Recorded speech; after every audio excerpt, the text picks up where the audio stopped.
Worldwide consumption and production, a driving force on the global economy, rest on the use of the natural environment and resources in the way that continues to have destructive impacts on the planet. Economic and social progress over the last century has been accompanied by environmental degradation that is endangering the very systems in which our future development, indeed our very survival, depends.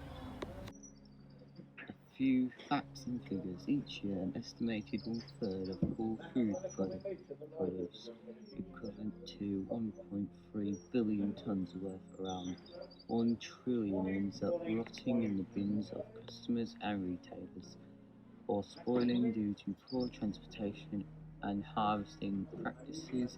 If people worldwide switch to energy-efficient light bulbs, the world would save 120 billion annually.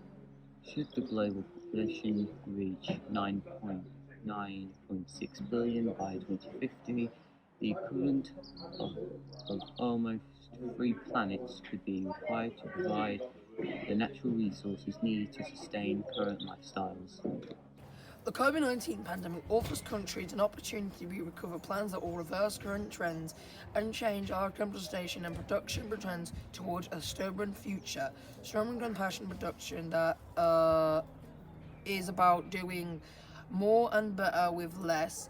It's also in incoming growth and environment destruction, ensuring resource in facility and promoting stable lifestyles.